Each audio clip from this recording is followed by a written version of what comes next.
है, हमें पीना नहीं आता।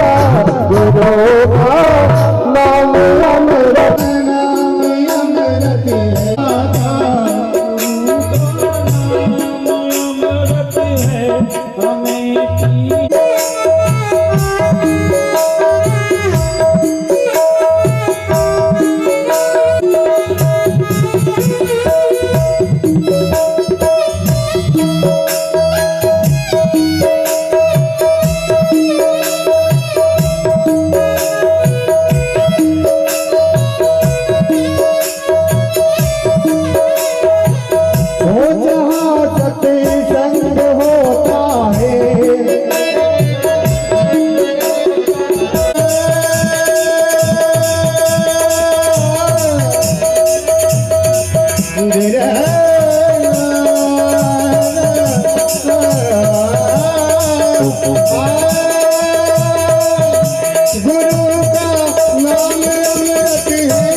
शंभो महाकाल ज्योतिर्लिंग स्वरूपा, ज्योतिर्लिंग स्वरूपा, तुझका लोकेता। ओम जय शिव जय महाकाल, ओम जय शिव जय महाकाल, स्वामी जय शंभो ज्योतिर्लिंग स्वरूपा, तुम कालो के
हरि हरि बोले नमः शिवाय, नमः शिवाय, शंभो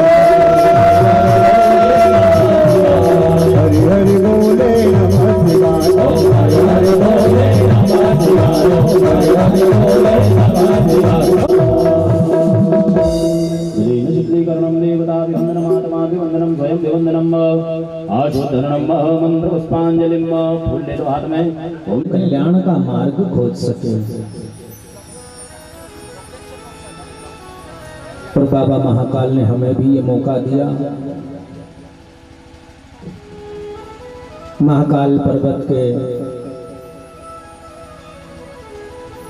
ऐसे पावन क्षेत्र में रहने वाले रहवासी बड़े भाग्यशाली हैं।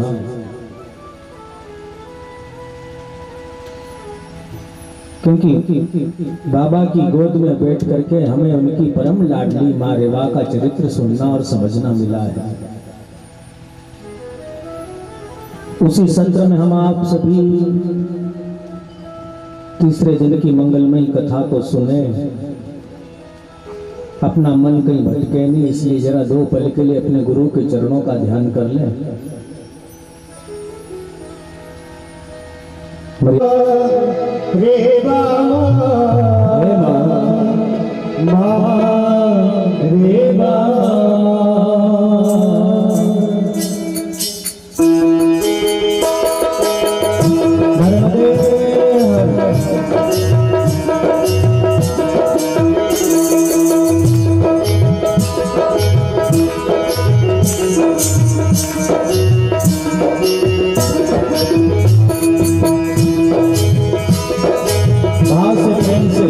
उसके तट का दर्शन करते हुए जाओगे तो आनंद आएगा।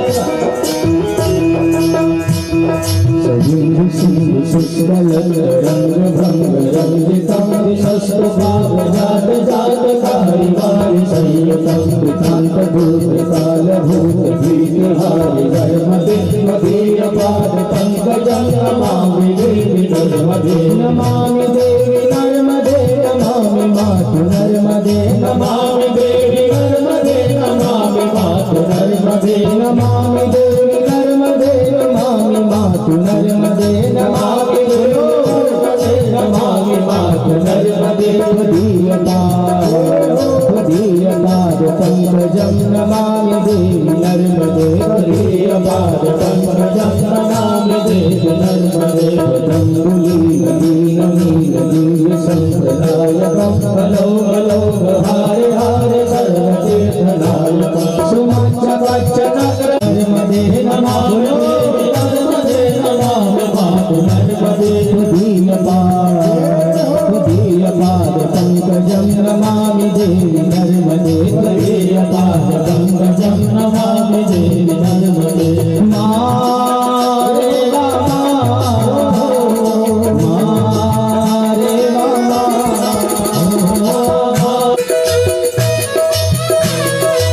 नर्मदे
किन्नराम रासुरारि पूजितं तुलक्ष्मीव धीर धीर पक्षि लक्ष्य पूजितं वसिष्ठ श्रेष्ठ पितलाद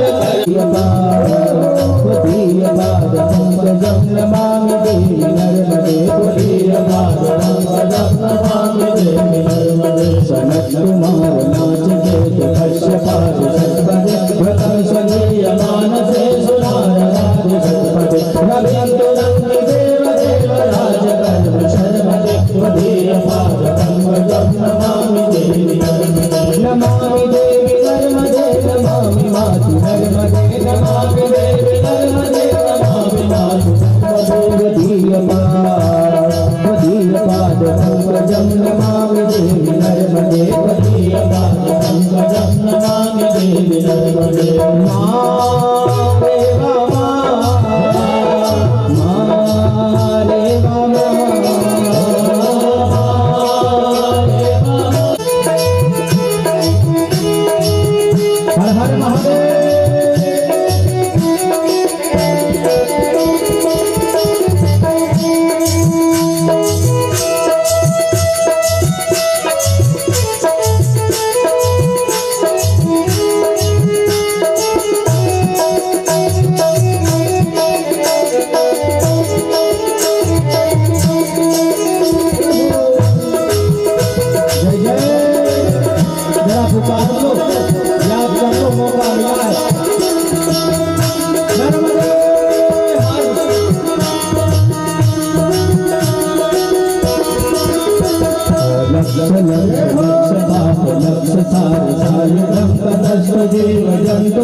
नमामि देवी नर्मदे नमामि मातु नर्मदे नमामि देवी नर्मदे नमामि मातु नर्मदे त्वदीय पाद पंकजं नमामि देवी नर्मदे त्वदीय पाद पंकजं नमामि देवी नर्मदे गन्धु नर्मदाष्टकं त्रिकालमेव ये सदा पठन्ति ते निरन्तरं नयान्ति दुर्गतिर्गदा सुलभ्यते दुर्लभं महेश धाम गौरवं पुनर्भवानरानवे विलोकियाति नमामि देवी नर्मदे नमामि मातु नर्मदे नमामि देवी नर्मदे नमामि मातु नर्मदे नमामि देवी नर्मदे नमामि मातु नर्मदे नमामि देवी नर्मदे नमामि मातु नर्मदे त्वदीय पाद पंकजं नमामि देवी नर्मदे त्वदीय पाद नमामि देवी नर्मदे त्वदीय पाद पंकजं नमामि देवी नर्मदे त्वदीय पाद पंकजं नमामि देवी नर्मदे त्वदीय पाद पंकजं नमामि देवी नर्मदे त्वदीय पाद नमामि देवी नर्मदे नमामि देवी नर्मदे नमामि मातु नर्मदे नमामि देवी नर्मदे नमामि मातु नर्मदे नमामि देवी नर्मदे नमामि मातु नर्मदे नमामि देवी नर्मदे नमामि मातु नर्मदे त्वदीय पाद पंकजं नमामि देवी नर्मदे त्वदीय पाद पंकजं नमामि देवी नर्मदे त्वदीय पाद पंकजं नमामि देवी नर्मदे त्वदीय पाद पंकजं नमामि देवी नर्मदे त्वदीय पाद पंकजं नमामि देवी नर्मदे।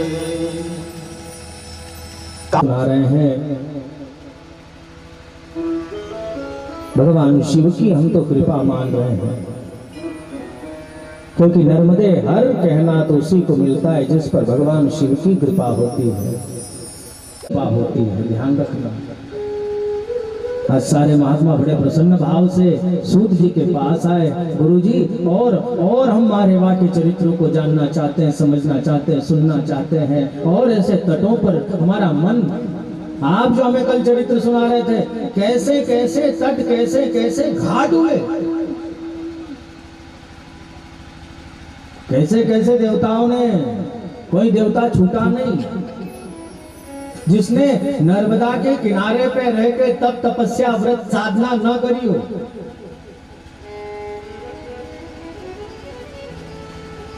गुरुजी और हम मारेवा के रहस्यों को और उसके तट को जानना चाहते हैं, समझना चाहते हैं। नहीं भाई, सुनना पड़ेगा। श्रवणम, सबसे पहले सुनो, क्योंकि सुनोगे तभी तो मन लगेगा। बाद में तो मनन आता है। श्रवणम मननम, और मन में आने लग गया तब होगा स्मरणम, बार बार याद करने की आदत पड़ जाए। सदा सेव्या, सदा सेव्या, सदा सदा सदा, हमेशा सुनते रहो, रोज रोज रोज। कब तक सुने? तो बोले यस्या स्मरण मात्रेण शिव चित्तम समाश्रयेत्। पुराण कहता है कि जब तक तुम्हारे चित्त में वो महाकाल बाबा बिना याद करे, तुम्हारी यादों में आने नहीं लग जाए, बिना बोले तुम्हारी जिह्वा से उस महाकाल का स्मरण होने नहीं लग जाए, तब तक भगवान का चरित्र सुनते रहो, तब तक सुनो। सूत जी कहते संतों, सुनने के बहुत फायदे हैं। कई पुराणों में सुनने को मिला, कई लोगों ने भगवान को न तो भक्ति करते आती, न पूजा करते आती, न व्रत साधना करते आती, बस भगवान को सुना, ऐसा सुना कि महाराज अपने हृदय में उस झांकी को बसा लिया, और जब बैठे तब उस झांकी का दर्शन करते हैं। क्योंकि सूरज का दर्शन कर सकते हो, पर कहने वाला स्वतंत्र नहीं है, हमें तो कहना है सिर्फ। सुनने वाला तो उसे याद करके रो सकता है, पर सुने वैसा नहीं। तो पतो लगा सोनी रात 4 घंटा बटनू छे, कथा हुई रही तो आया बैठा आगे पाठ न पीछे सपाट। श्रोता जैसा बैठा रहता है सामने, वैसी कथा चलती। सुनने वाले होते हैं तो सुनाने में आनंद आता है, मजा आता है, अच्छा लगता है। निवेदन करो, पर बिना श्रोता से तो कथा हो भी नहीं सकती। कि होगी? यही प्रश्न शौनक ऋषि ने सूत जी से पूछ लिया था जब पहले दिन कथा चालू हुई ना। तो 88,000 संत आए कथा सुनने। अब कथा चालू होने लगी तो अब 88,000 संत थे। सूत जी ने कथा के पहले दिन कह दिया कि भैया जेका कथा समझ में नहीं आवा, अपनी जगह पर खड़ो है ना, प्रश्न पूछ लीजिए। जिसको जो चरित्र पल्ले नहीं पड़े वो प्रश्न पूछ लेना। तो आपको 1-2 लोग थोड़ी था, 88,000 संत था। अब इधर सूत जी कथा सुनाए। अब लोगों को कोई की बात पल्ले नहीं पड़े तो कहीं का इधर से खड़ा हो, कहीं का पीछे से खड़ा हो, कहीं का इधर से खड़ा हो, कहीं का बीच में से खड़ा। जी कथा सुना रहे हैं, उस समय उनकी आयु थी मात्र 16 साल की। बोलो नर्मदे हर। अब दादा 1000 साल को आदमी सामने बैठेलो है न 15-16 साल को बड़ा कथा सुनाव, तो वो बच्चा उस 1000 साल की उम्र के दादा को देख के क्या कथा सुनाएगा? शौनक ऋषि जब आके बैठे तो सूत जी भी हिचकिचा गए कि इतने बड़े आदमी के सामने मैं कैसे कथा सुनाऊं? अरे वृद्ध है, अनुभवी है, विद्वान है, ज्ञानी है, ब्रह्म ज्ञानी है। कोई भी हो अपना से अनुभवी कोई अपन का देखा ही जाएगा तो अपन भी थोड़ा सा हिचकिचावांगा कि इसके सामने कैसा काम करे, कैसे बोले। सूत जी ने कथा सुनाने से पहले ही शौनक ऋषि से पूछ लिया था प्रश्न कि तुम ये बताओ कि सुनने वाला बड़ा होता है कि सुनाने वाला बड़ा होता है? अच्छा वहां छोड़ो, यहाँ अपन समझा कथा कहन्यो बड़ो रज की कथा सुनन्यो।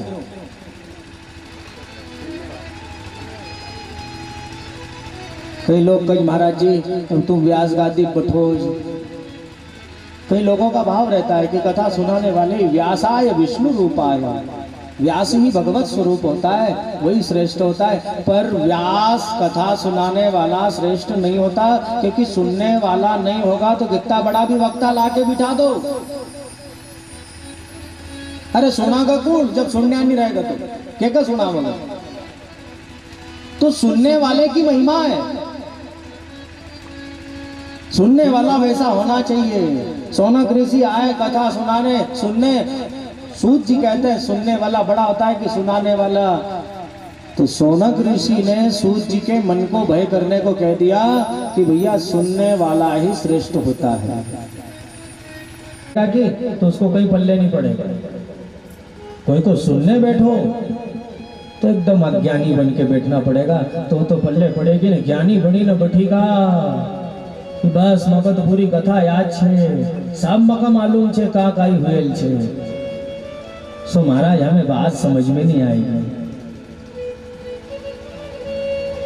तो सूत जी कहते संतो तुम धन्य हो जो तुम्हारा मन सुनने में लगा है, और तुम्हारा मन सुनने में लगा है तो सुनाने में मुझे भी अच्छा लग रहा है, क्योंकि जिज्ञासु जो होता है ना, जो उत्साहित होता है, उसको ही बताने में, समझाने में, सुनाने में आनंद भी आता है ना। सुनने वाला नहीं है तो फिर महाराज हमको भी जैसे तैसे करके 12 से 4 बजाना ही पड़ता।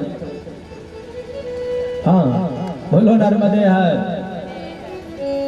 अरे मैं तो एक जगह से फंस गए हम। एक जगह कथा करने का, अब नवंबर जनवरी के बीच में कथा हुई, वहां ध्यान देना। हम वहां कथा में गए, जैसे अपन ने यहाँ कथा का समय, शोभा यात्रा का समय रखा 9 बजे का, वहां भी दे दिया समय पहले दिन का शोभा यात्रा का 9 बजे। अब महिला मंडल का काम था, महिला मंडल थी आयोजक कथा कराने वाली। अब हम तो चले गए एक दिन पहले, क्योंकि जहाँ दूर रहता है एक दिन पहले जाना पड़ता है, समय पे जा नहीं पाते। शोभा यात्रा का समय 9 बजे का दे दिया, हम 8:30 बजे पंडाल में पहुंच गए। पर भगवान की कृपा से 19 साल, तीसरे साल की बात है, इतनी ठंड पड़ी, खूब कोहरा भी गिरे, रात के दिन के 12 बजे तक भी टेंट में से पानी टपक रहा, इतनी ठंड थी। पर हम ही भूलिएगा कि भैया सिटी शहर का लोग ने कि नींद जरा धीरे से खुले। ये तो अपना गांव में लोग 4 बजे से भटकने लग जाए। सिटी शहरों में 10-10, 12-12 बजे तक लोग बिस्तर नहीं छोड़ते कॉलोनियों में। अब VIP कॉलोनी शोभा यात्रा को समय दी थी 9 बजे, हम पहुंचेगा 8:30 बजे, और बैठ रहे तो 2 घंटा निकल गए, 10:30 ने 11 बजी गई। अरे आयोजक तो दूर, कोई नहीं फटके, बस हमारा साउंड लगाना, हम 3-4 जन पंडाल में घूम रहे। 11:30 12 बज गई, एक बच्चा नहीं आ रहा। अरे साथ वाला तो पूछा महाराज जी कथा होएगा भी कि नहीं। हमने कहा आ गए हैं, प्रचार हुआ है तो कथा भी होगी, पर भाई सिटी शहर है, लोगों की नींद नहीं खुलती जल्दी। 12:30 बज गए। अब मैंने भी आज छोड़ दी, मगर लग तो कथा होएगा तो, क्योंकि आयोजक भी नहीं दिख रहे हैं। उनको फोन लगा रहे तो स्विच ऑफ। दादा इतना बड़ा पंडाल में कम से कम 10-20 लोग आरती करने रहे तो भी कथा कर दे वाला सुनने तो अब चौकीदार दादो कहे हो छे तो सही, पूरी कॉलोनी चौकीदार हूँ जो मका सुनाओ। उन्होंने कहा दादा एक तो कैसी कथा सुनाओ। अरे इतना बड़ा पंडाल में एक तो कथा सुनाओ, तो एक को कैसे कथा सुनाओ। वो चौकीदार दादा जरा ज्ञानी भी था। क्यों महाराज जी एक को कथा नहीं सुन सकता कहीं? मैंने कहा सुना तो एक को भी सकते। तो फिर वो चौकीदार दादा कहे महाराज जी एक बात बताओ, घर में 10 गाय न 6 न 10 गाय में से 9 गाय जंगल में चरना गई ने 1 गाय घर में रह जाए, तो कहीं 1 गाय का अपन चारों नहीं नाकता। हमने कहा एक घर में रह गई तो उसको डालना पड़ेगा चारा, क्यों डालेंगे, उसको भूखी रखेंगे। तो फिर बस महाराज जी ये लोग आवो कि नहीं आवो, हम अकेलो छे मका तो सुनाओ। वही चौकीदार दादा आए, खूब प्रणाम करा, पूछा महाराज जी बहुत आनंद आया, अरे अद्भुत कथा, खूब आनंद लिया। पर महाराज जी एक बात बताओ, घर में 10 गाय न 6 न 9 गाय जंगल में चरना चली जाए, 1 गाय घर में रह जाए, तो 1 गाय का कहीं 9 गाय न को चारों नाखो। एक आदमी तो उसी 1-8 घंटा की कथा सुनाता न बंद कर देता, एक कभी 5 घंटा सुने। हमने कहा दादा तुम सुनने बैठे, आग बंद करी तो पंडाल तो भर गया था, इसलिए 5 बज गए। मेरा सिर्फ तात्पर्य इतना कि सुनने वाले यदि होते हैं तो सुनाने में आनंद आता है। और आज 88,000 संत बड़ी उत्सुकता से बैठे। तीसरे दिन चरणों में वंदन करा। सूत जी कहते, संतों, जिस पावन पुराण की सन्निधि में तुम आकर के बैठे हो, ये माँ नर्मदा जीवन मुक्त हो जाता है। माँ रेवा का ऐसा महात्मा है, ऐसी महिमा है। तो महाराज मौका मिला है महाकाल पर्वत पर बैठ करके, बाबा की गोद में बैठ करके नर्मदा मैया की पावन कथा को सुनने का। तो महाराज किसी निमाड़ के संत ने तो बड़ी सुंदर बात कही है। अरे मुक्ति को थोड़ो जतन करीला, मई रेवा को थोड़ो भजन करीला।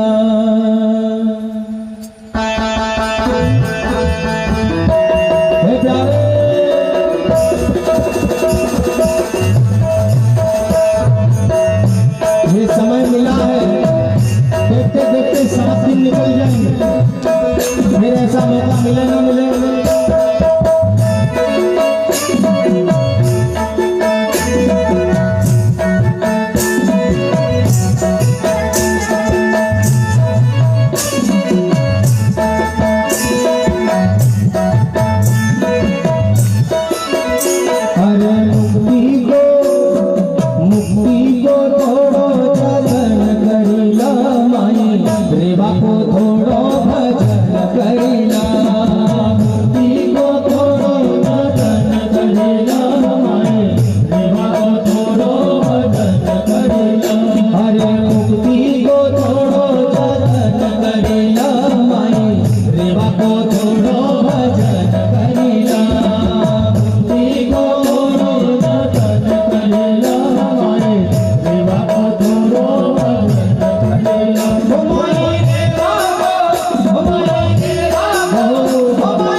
दक्षिण तट की यात्रा करते करते माँ रेवा की अनुपम सुंदरता को हृदय में बसाते भगवान शिव के नाम का स्मरण करते आज अपनी यात्रा को लेकर के आए थे होशंगाबाद तक। नर्मदा के दक्षिण तट पे जो होशंगाबाद है, जो अभी मुगल शासन में उसका नाम होशंगाबाद पड़ा, पर पहले उस होशंगाबाद का नाम नर्मदापुरम था, पर मुस्लिम शासकों ने नाम बदल दिया और आज प्रातः काल होते ही वापस अपनी यात्रा को आरंभ करते हैं। पुनः उस दक्षिण तट की यात्रा आरंभ करी है। नर्मदे हर नर्मदे हर नर्मदे हर का उच्चारण करते और सारे परिक्रमावासी धीरे धीरे धीरे आगे की तरफ बढ़े हैं। सूर्य कहते संतो जो होशंगाबाद से आगे की तरफ बढ़ता है ना दक्षिण तट की यात्रा करने, तो वो होशंगाबाद से एक 5-7 किलोमीटर चलेगा कि आगे चल करके एक रंडाल नाम का घाट आता है। कहते हैं यहीं पर एक ये पहले तो अच्छा सा नगर था, पर अब यहाँ पर कुछ खंडर जैसे मंदिर देखने को मिलते हैं, कुछ डूब क्षेत्र में चला गया है क्षेत्र। पर इसी के पास में एक केलारी नाम की नदी का संगम हुआ है, केलारी संगम बोलते हैं। बड़ा लंबा चौड़ा पाट बताया यहाँ पर और दोनों तटों की बड़ी मनोहर दृश्यता है, बड़ा सुंदर दर्शन है यहाँ पर। आज सारे परिक्रमावासी माँ रेवा के ऐसे तट पर आते, ऐसे संगम के जल का आचमन करते, माँ रेवा का पूजन करते, माँ रेवा का दर्शन करते, नर्मदे हर का उच्चारण करते, धीरे धीरे धीरे आगे निकले। तो कहते महाराज यहाँ से 1 मील आगे चले ही थे कि आगे चलने पर एक गौमुखा घाट फिर आता है। 1 मील चलने पर 1 मील चले तो गौमुख घाट आया। कहते हैं यहाँ पर एक समय में श्री गोकर्ण जी महाराज ने तपस्या करी थी। गौकर्णेश्वर महादेव का स्थान है। महाकाल पर्वत के जितने परिक्रम सिरवास से एक गाय ने एक मनुष्य के बच्चे को पैदा किया था। स्वरूप तो मनुष्य के जैसा था, पर कान गाय के जैसे रह गए। तो पिता ने नाम ही रख दिया गाय के कान वाला, मतलब गौकर्ण। गौकर्ण पंडितो ज्ञानी धुंधुकारी महाखलु। आत्म साथ के हिसाब से, आत्म कल्याण के भाव से गौकर्ण जी महाराज भी नर्मदा किनारे आए थे और तपस्या करी थी। सूत जी कहते संतों बड़ा पावन स्थान है। यहाँ पर देखो गौमुखा घाट, यहाँ पर गौकर्णेश्वर महाराज का पावन तपस्थल है और समीप में ही एक घाट और पड़ता है। यहाँ से 4 मील आगे चलने पर कुलेरा नाम का गांव आता है। कुलेरा का नाम आज कुलेरा हुआ, पर प्राचीन समय में इसे कुंतीपुर कहा जाता था, क्योंकि नर्मदा के इस तट पे एक समय